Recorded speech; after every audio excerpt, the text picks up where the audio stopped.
Credit Monitoring Bureau Centric says around 430 New Zealanders are behind on at least one loan payment. It's a figure predicted to keep rising this year. So Sense Partners Economist Shamubeel Eaqub is with me now. And Shamubeel, there will be some real stress and some real anxiety behind these numbers for people experiencing this, won't there? Yeah, I mean, 430,000 New Zealanders. That's a hell of a lot of people. And we're not even counting all those people who are not in the numbers because they can't access credit. So there has been a lot of stress, right? We've had COVID, we've had extraordinary increases in the cost of living, particularly food and fuel, and things like rents in the provinces. And now we've had the floods and the cyclone. So we've had a whole bunch of stuff that's already happened. And we've also got the interest rate increases to come over the next 12 months as people refinance. There's a lot of stress in the community, and we know that financial stress compounds the stresses in people's lives. And, you know, there's a huge amount of financial trauma we're accumulating and turning into pressure cooker. That we're experiencing right now. And I suppose on top of that, this is a whole new group of people experiencing financial pressure. These are people who have credit, as you said. Totally. So, I mean, you know, we've got the people who are in distress, and unfortunately that is something that's not solved easily. There's the people who are, you know, struggling, and those people are really struggling a lot. Previously, the people would have thought that they were doing okay are now doing it tough too, because the supermarket shop is so expensive, because the petrol is so expensive, because the mortgage payments have gone up. There's just not much left at the end of the week anymore. So if you think about also the interest rate increases that are coming as people refinance, even a household on 200K will find that it's probably not got much left at the end of the week. Well, what is that like for people? Because if you're in a household which has an income of 200K, that is a huge psychological shift, isn't it? Oh, I mean, it's a good income. The average household income in New Zealand is 100,000. So if you're getting 200,000 and you're still struggling, imagine what it's like with all those other people that are doing it far harder than you. But also there's this kind of loss of dignity, and there's this extraordinary stress of being able to kind of admit that you've got a problem.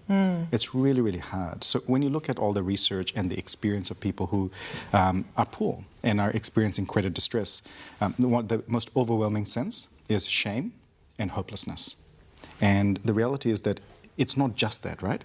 There's probably other reasons why you've gotten into this issue. You know, it's the issue of not having enough money, but sometimes it's also because you've got other family events, or, you know, for poor people, the most common reason why they fall into trouble is because the bloody card stopped. And now you have to get a big loan at a very expensive rate to buy an overpriced, crappy car. So, you know, the cycle compounds, and you feel like it's hopeless because you can't get out of this trap. You need the car to work. You need the car to be able to do those things. Society is telling you these are the things you do to be successful. But the more you do it, the more it hurts. Yeah, it is, as you say, it's a spiral, isn't it? And a lot of pressure and a lot of stress. And this is not how it is supposed to go, is it? I'm thinking now about this group, mortgage holders, for example. Getting onto the property ladder is really hard. Saving that deposit is really hard. And it's also a way, once you're there, that Kiwis build wealth. But that is not the experience of many of these people right now. Yeah, and look, it is the people who borrowed very recently at very expensive, very large mortgages. So not everybody. So those people who've been in the market for a long time are probably okay. But there is a group of people who would have gotten into the market recently when interest rates were 2.5%, house prices were extraordinarily expensive, and now that they're coming out to refinance 2 years later, they're going to go from 2.5 to 6.5. And you know what? It's going to hurt like hell. And there is this real shock, right? You've struggled and struggled to make it onto this ladder, and so all of a sudden this ladder turned into a snake. Yeah, it is extraordinary, and I'm just thinking as well that house prices at the same time in many places are falling, which is a compounding. Yeah, and so it sort of affects your wealth and your well-being, because you know that your financial situation is getting worse. Not only can you not afford the weekly payments, but the asset that you paid so much for is worth less. So it might be that your equity, your savings in the property has vanished all of a sudden. And it's that financial stress, and it's that sort of sense of dislocation, because, you know, we don't talk about money in New Zealand, right? I was going to say, we don't talk about this stuff, do we? You know, really, we're not. That's not in our culture. It's not, and we're generally quite a repressed culture in New Zealand anyway. But certainly, when it comes to, we don't know the financial health of each other at all. Yes. It's not taboo. It's taboo, right? We don't talk about that. And so there's a real problem there, because that compounds that reason why people feel shame and hopelessness. Because quite often, if you ask for help early enough, you can get on top of it. If you go and talk to your bank, more often than not, they will help you. If you need real help, you can go to a budgeting service. You can go to your financial mentor or debt solutions provider. There are lots of ways you can manage this. It's not without hope.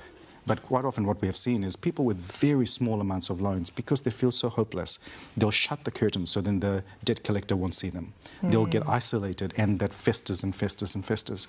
And, you know, I've talked to people who've considered self-harm for tiny amounts of money. It might be $5,000 or $10,000. Your life is worth more than that. But it becomes big, doesn't it? So how do we change that? Well, I mean, partly I think this is a great opportunity in the sense that there is a crisis. We are going to see a lot of people struggling, and not just people who are at the, you know, who feel like they're at the bottom of the heap. It is also people who thought were okay. And it's okay to ask for help. All the stuff that we've done with mental health, you know, we've got to scale that up, because mental health is just one aspect of all the pressures that we face. And financial pressure is one of those things. It's not just about financial literacy. You know, you can't teach people just the tools. We've got to help people, because quite often we just need somebody to support us. Yeah, and we're not great at that in our schooling system. We weren't anyway when I was going to school, Shamubeel. So what can people do who are finding it tougher and tougher and harder to make ends meet, who are sort of at the start of this cycle, I suppose? Look, asking for help. Because, you know what, people want to help. There are lots of people out there who can help. So your lender is required by law to help you. But also we have a lot of independent services that can help you. Your local Citizens Advice Bureau is a great place to go, because they will connect you up with the right place. We know there are debt solution services that are excellent if you're in really big trouble.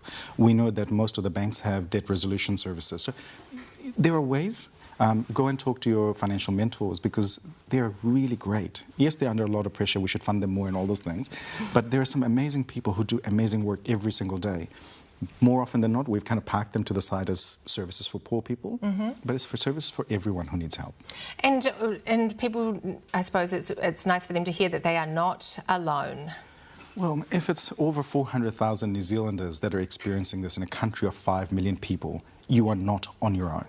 We know that a lot of New Zealanders today need help for everything from their housing to paying for their kids, right?